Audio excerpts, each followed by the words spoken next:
In the depths of the Grand Canyon, heat kills faster than thirst. 7 minutes without shelter in the blazing summer sun and your skin starts to burn. 2 hours and heat stroke sets in. 6 hours and your organs fail one by one. In this scorcher, a family with 2 small children has been gone for 30 hours. Max Wallace once guided people into the most dangerous corners of the canyon for money. Now he does it to save lives. One wrong move in his past cost the life of an innocent man. He can't afford a second mistake like that. The problem is that the children are missing exactly where not only the sacred relics of the Indians are hidden, but also the secrets of Max himself. And someone from his past knows how to use both.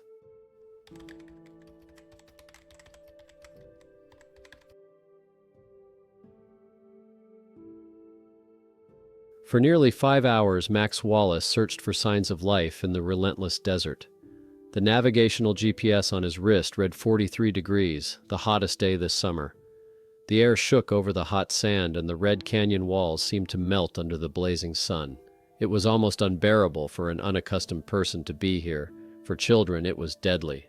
The sound of a radio broke the silence of the desert. The dispatcher of the South Edge station reported what Max had already feared. The situation with the missing Taylor family was becoming critical. The last contact with them had been recorded last night at 7:30 p.m. on the Nankoweap Trail. The coordinates of their last mobile activity were immediately sent to his GPS. Max clenched his teeth at the mention of Nankoweap, one of the most isolated places in the canyon he knew all too well, and not just as a ranger. All search and rescue teams were involved in a major incident involving a busload of tourists on the West Rim. The operation to rescue the family had been assigned to him, the best tracker, and the only one who knew the Nankoweap area so well. Chief Ranger Jenkins didn't know why Max had learnt the trails so well. This mystery had remained his burden for 15 years. Max wrote down information about the missing men. John, 42, history teacher; Lisa, 40, accountant. The children are Emma, 10, and Tyler, 8. A family with average physical fitness, standard camping gear, and 3 days' worth of water supplies. A quick calculation confirmed his fears. They were going to run out of water this morning. In this heat, they had no more than 24 hours without water. With the automatic movements of an experienced ranger, Max double-checked his equipment. First aid kit, 6 liters of water, flares, firearms on his belt under his jacket. The GPS showed it was 14 kilometers to the Nankoweap Trail. In an off-road vehicle, it would take about an hour. On the way to the ranger jeep, the face of a young soldier, Ryan, who had died under his command in Afghanistan, flashed through his mind. Max remembered every feature of his face, every freckle, the moment when life had faded in his eyes. Now, instead of Ryan, he saw the face of 8-year-old Tyler, the boy who could die in the canyon if Max didn't make it in time. Not this time, his lips said wordlessly. The jeep left a puff of dust behind it as it traveled over the rough dirt road. Max realized that in an hour, his past and present would converge in a place he hoped never to see again. Nankoweap, a place that held not only the ancient secrets of the Hopi tribe, but also the secrets of Max Wallace himself. Moving along the winding road amid the parched landscape, he remembered the Marines' training. The only way to beat the heat is to remember that it beats everyone equally. The key is to endure a minute longer than your opponent. Today his adversary was not only the canyon, but his own past. At the turnoff to the beginning of the Nankoweap Trail, a lone man stood at the lookout. Old Joe, a Navajo man, the caretaker of this part of the park, the only local who knew of Max's past. His tattered hat barely protected his wrinkled face from the blazing sun. In his eyes, Max sensed anxiety. He switched off the engine and got out of the jeep. The heat came over him like an invisible wall. Old Joe didn't say a word, but handed him a worn leather amulet. Such amulets were worn by the guards of the sacred places of the Hopi tribe. Max understood the meaning of the sign at once. They had come for the mask, a spiritual relic hidden in the ancient barns of Nankoweap. The ghosts of his past had returned, and now not only his family's lives were at stake, but also his own redemption.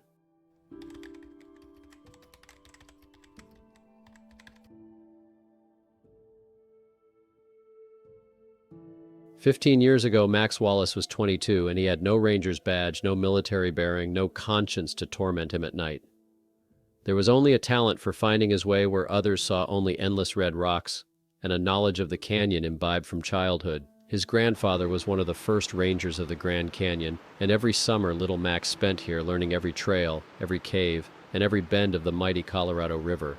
When at 19, Max decided not to go to college, but to stay in Arizona and become a guide, no one in the family was surprised.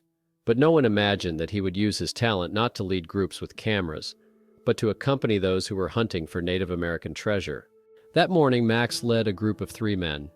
Jake Harris is a 35-year-old artifact hunter with degrees in archaeology and anthropology, who preferred quick profits to years of digging. His partner Rick is a large man with constantly sweaty palms and a nervous look. And Professor Martin, a quiet expert on Hopi culture whose thirst for knowledge proved stronger than academic ethics. The Nankowep Trail was dangerous even for experienced hikers. It was one of the most isolated and inaccessible trails in the entire park. No drinking water, no shelters, no cell phone service. The perfect place for those who wanted to go unnoticed. Their target was an ancient Hopi barn carved into the rock more than 800 years ago. Legend has it that masks used in sacred ceremonies to summon rain were stored there. Each such mask could fetch up to $500,000 on the black market, and Jake knew a collector willing to pay double that for a particular specimen, a Kachina rain mask. Max didn't ask questions. His job was to lead in and lead out. For $20,000, he was willing to overlook the pickaxes and special solutions for cleaning rock art in his clients' backpacks. Moving along the bottom of the canyon, the group reached a place where ancient Hopi builders used natural depressions in the rock. The stone barns, almost indistinguishable from the surrounding rocks to the untrained eye, had held their secrets for centuries. Jake went to work immediately, methodically examining the walls for a hiding place. The day was drawing towards evening when Professor Martin noticed an unnatural hollow behind a large boulder. Inside was a small niche sealed with clay, covered with symbols centuries old. Max sat on a rock off to the side, studying a map of the next route. Motorbikes roared to life. 3 men in ranger uniforms appeared from around the bend in the canyon, but Max knew immediately that these were not real park rangers. They were Big Tony's men, Jake's rival in the search for artifacts. Events were unfolding rapidly.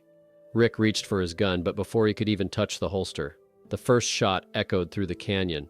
The bullet hit Rick in the stomach. Professor Martin panicked and dashed behind a boulder, where he was hit by the rockfall caused by the second shot. Jake pushed Max into the crevice at that moment, jumping in after him. Bullets clattered on the rocks above their heads. They were trapped, but safe for now. Max would never forget the words Jake had whispered then. "I have 2 choices. Shoot myself or go out and surrender. There's no third. You have 1 more. I'll distract them. And you make a choice about what you want to be." And Jake leapt out of cover with his hands up, shouting something about money and a deal. While his attacker's attention was on him, Max crawled to the edge of the cliff and started down the nearly vertical wall. He had spent his entire childhood in the Grand Canyon. He knew every ledge and every handhold. Shots rang out from behind. Someone screamed. Max's palms bled from the sharp rocks. Clinging desperately to the canyon wall, he swore at that moment that if he survived, he would never bring treasure hunters here again, and that no one else would die because of his choices. When the exhausted Max walked to the river a few hours later, he didn't yet know that his promise would be broken 15 years later, and that Jake Harris, who had survived that gunfight, would never forget how Max Wallace had abandoned him to save his life.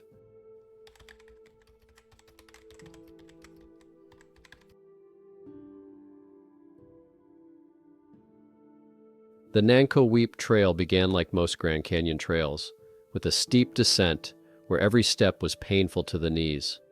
But experienced hikers knew that the real challenge begins only after the first kilometer downhill, when the comfortable trail turns into a barely perceptible strip around steep cliffs.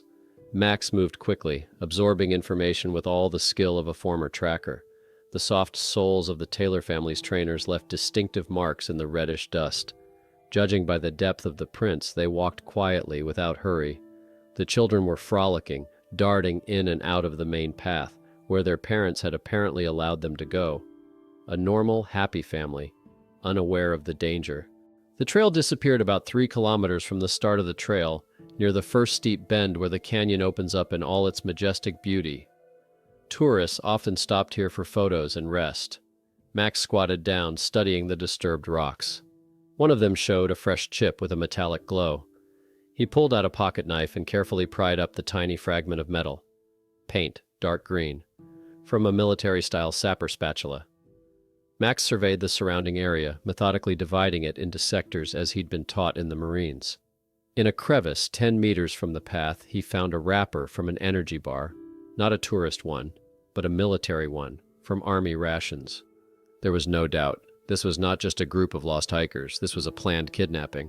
Max's insides clenched. The kids. They'd taken the kids, and he knew why. The Nankoweap Trail led to a sacred Hopi site, an ancient granite and ruin where, according to legend, ceremonial masks were kept for the ritual of summoning rain. For the desert-dwelling Hopi tribe, rain was the most precious gift of the gods. Their masks, steeped in centuries-old rituals and prayers, were considered more than just objects of art. They were receptacles of spirits. Max stood up and looked at the ominous red wall of the canyon. If his calculations were correct, he had at most 6 hours to find the family alive. The sun was mercilessly approaching its zenith, scorching all life. By evening, the temperature would drop to a tolerable 30 degrees, but that would be too late for the dehydrated men. He moved along the tiny, almost invisible signs that other rangers would have missed. Slightly shifted rocks, a broken cactus branch, the distinctive pattern of disturbed soil. The kidnappers were not following the main trail, but a parallel, lesser-known trail that led to the hidden entrance to the Nankoweap Caves, the trail Jake Harris had shown him 15 years ago. A small crevice, almost invisible to the casual observer, led to a maze of narrow passages within the rock. Max knew that without a torch or experience, anyone could get lost there and die in the dark, but the kidnappers clearly knew where they were going. Before entering the crevasse, Max checked his gun. The Glock was as reliable as ever. The professional part of his mind reminded him of protocol. Call for backup. Don't enter a potentially dangerous area alone. But there were no reinforcements, and the family was running out of time. In the shadows, at the very entrance to the cave, lay a small backpack with the image of a superhero, Tyler's backpack, dropped or deliberately left here. Inside, Max found a notebook of children's drawings and a water bottle, almost full. It was a sign. The kidnappers were deliberately showing that they had the boy, and he was still alive. Max illuminated the first meters of the cave with a torch. Rare drops of water dripped from the ceiling, collecting in tiny puddles on the floor. Ancient people considered these caves sacred precisely because of the water, the only source of moisture in the dry canyon. The corridor branched off just beyond the entrance. Wet footprints on the stones pointed in the right direction. Max switched on the tactical mode of his torch and moved inside. The passage looped, narrowing so narrowly that he had to squeeze through sideways, then widening into small grottos with ceilings littered with stalactites. The ancient inhabitants had left their traces on the walls. Cave paintings depicted hunting scenes, prayers to the rain, and masked figures. After 200 meters of winding path, the cave suddenly widened, revealing an ancient sanctuary. The ceiling of the grotto was so high that the lantern beam could not reach it. In the middle stood a stone altar surrounded by rock-carved figures of Hopi gods. This place had existed long before white men first set foot on Arizona soil. It was the site of ceremonies that helped the Hopi people survive in the harsh desert environment for thousands of years. But now the ancient sanctuary was being desecrated by the modern descendants of the conquistadors. A camp lantern burned in the center of the grotto, illuminating 4 figures tied to stalagmites. John, Lisa, Emma, and Tyler Taylor were alive, but clearly dehydrated and frightened. The children were crying quietly, and that silent, childish anguish echoed in Max's soul, sharper than any physical pain. At the altar, with his back to Max, stood a tall man in hiking clothes. His hands were occupied with something he was retrieving from an ancient cache at the base of the altar. Even without seeing his face, Max recognized this figure, this manner of holding his shoulders. Jake Harris, the man who had once saved his life and now threatened the lives of 4 innocent people. Hide-and-seek time was over. Max stepped into the light, pointing the gun at his former mentor. "Step away from the altar, Jake," he said quietly, but his voice echoed through the cave. "Game over."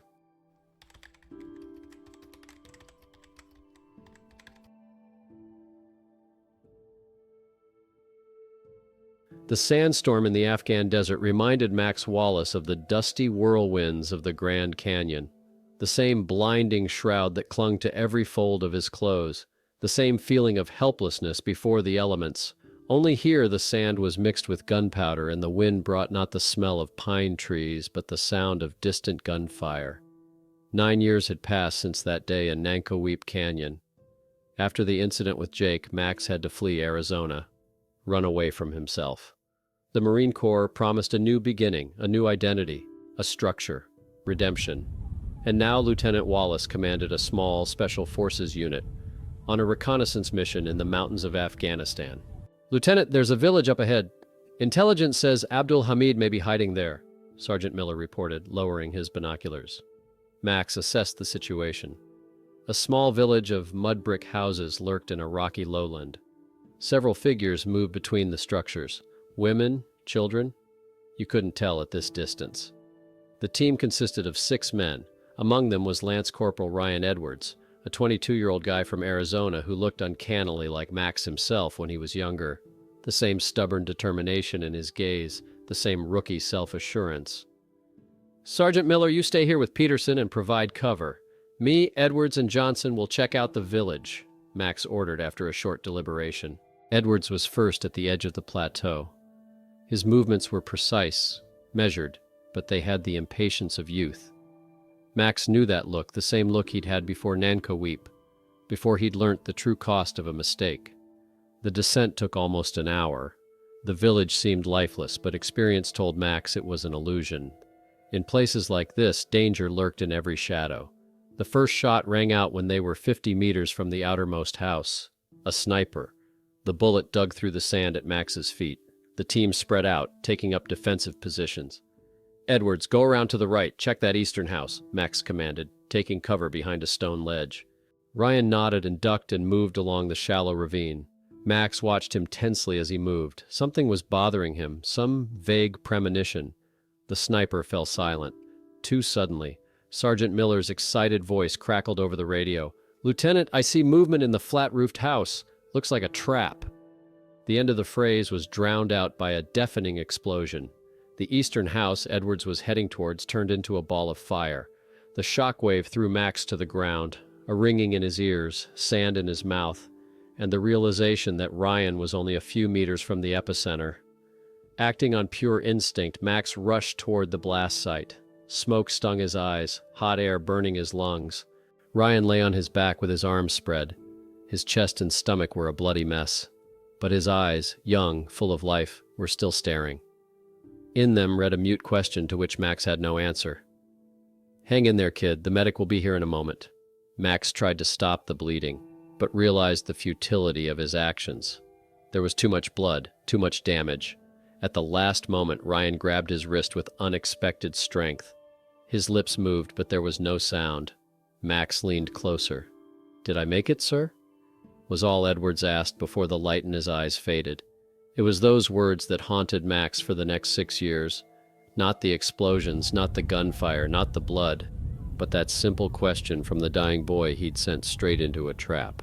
When Max returned to the States, it turned out that the house had been booby-trapped long ago. It was in the intelligence, but lost in the bureaucracy.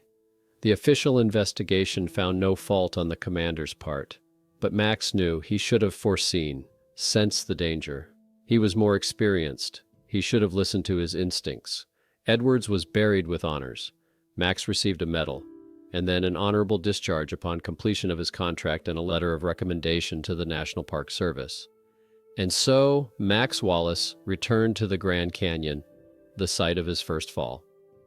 No longer as a thieving guide, but as a ranger, sworn to protect the place and its visitors. He'd run from Jake Harris, and now he'd met him again. He'd fled Ryan's death, but now he saw his face in every child in danger. The Taylors. They wouldn't be another one of his failures. This time he would do the right thing, even if he had to pay the ultimate price.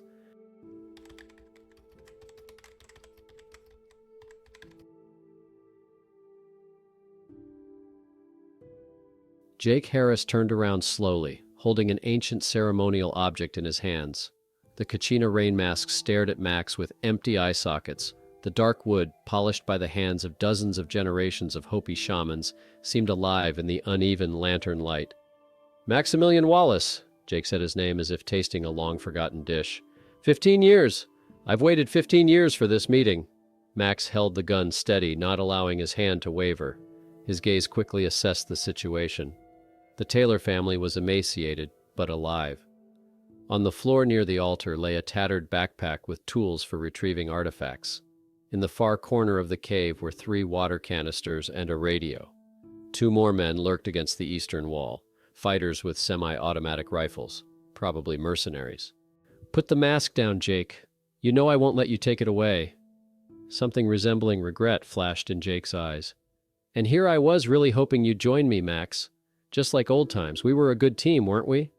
That was before you started taking families with children hostage." Jake shrugged. "Cost of doing business, I had a contract. Find and deliver the mask by a certain date for $1.5 million. But then my guide reported that they'd installed motion sensors in the cave. The Park Service finally figured it out. They needed a smoke screen.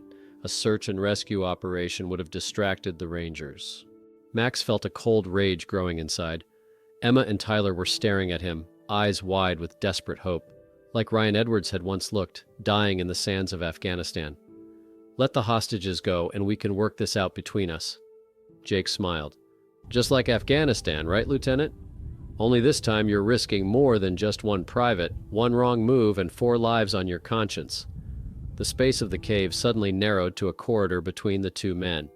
They were bound by the past, by blood and betrayal, like the day 15 years ago when Jake had risked himself to give Max a chance to escape. "I gave you the opportunity to choose back then, Max, remember? Make a choice of who you want to be. And you did. Left me to deal with Big Tony's mercenaries." Max remembered. That choice had haunted him for years. "I'm sorry, Jake. I was only 22. I was scared. And I got shot in the shoulder and 3 years in prison." Jake's eyes narrowed. "But I don't hold a grudge. After all, if it wasn't for you, I wouldn't have met my current employer in prison, a very influential collector. He's particularly interested in Hopi masks." Max realized that the conversation was coming to an end. Jake wouldn't give up. The mercenaries wouldn't miss that kind of money. In one smooth motion, he intercepted the weapon, aiming not at Jake, but at the stone vault above one of the mercenaries. There was a gunshot, then another. The sound was deafening in the confined space of the cave.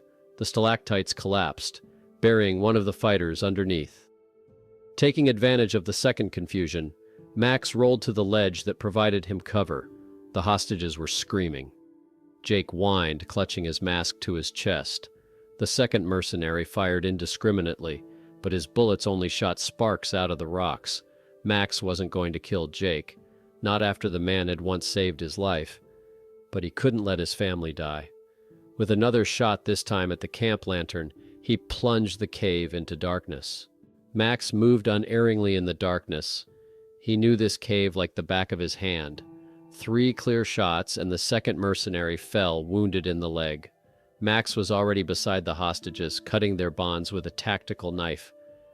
"Get down and run for the exit," he commanded quietly to John Taylor, handing him a pocket torch. "Keep to the right wall." The flash of gunfire lit up Jake's face for a moment, contorted with rage, yet tinged with respect.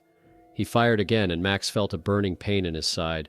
The bullet had gone off tangentially, but there was plenty of blood. "An eye for an eye, Max," Jake's voice came from just outside the main cell. "I'm taking the mask. You take the family. This time we're even." The silence that followed told me that Jake was gone. Max pressed his hand against the wound, feeling the blood seeping between his fingers. There was no time to chase. The priority was to save his family. Overcoming the pain, he led the Taylors out of the cave. Outside, a squad of rangers waited for them. Old Joe had called for reinforcements after all. The children were dehydrated, but the emergency doctors quickly stabilized their condition. Chief Ranger Jenkins approached Max as the medic was stitching up his wound. A capture team intercepted your Jake Harris 5 kilometers from here. The mask is being returned to the Hopi tribe. Max nodded, feeling strangely relieved. But there's a problem, Wallace. Harris said a lot of things while he was being held. About your past. About how you were a conduit for black diggers. Max knew this day would come. For 15 years, he'd lived in anticipation of payback. I'll file my report tomorrow morning. Jenkins looked at Max for a long moment, then at the Taylor family, where little Tyler, wrapped in a rescue blanket, was waving to his rescuer. I'm waiting for your report. But you know, the feds are asking us for a full briefing on the Nankoweap caves. All the trails, all the entrances. I think your expertise will be invaluable no matter how you got it. Max looked up, not believing his ears. You saved 4 lives today, Wallace. Maybe it's time to let go of the past and focus on the present. The sun was setting over the edge of the canyon, coloring the ancient cliffs a deep purple. Where thousands of years ago masked shamans prayed for rain for their people. Where Max Wallace had finally found his redemption. Friends, you have just heard the story of Max Wallace in the sacred caves of the Grand Canyon. The story of a man who tried to run away from his past, but ended up having to face it head-on in the very caves where it all began. Do you think young Max did the right thing when he left Jake to deal with Big Tony's men at a critical moment? What if Max had never gone to Afghanistan? Would young Ryan Edwards still be alive then? Or was his fate sealed, and someone else would have sent him to check out that fateful house? And finally, could it be here, saving the Taylor family, that he finally found the redemption he had been looking for all these years? Share your thoughts in the comments. If this story touched you as much as it did me, please support the channel by liking and subscribing. There are many more unsolved mysteries hidden in the most remote corners of American national parks.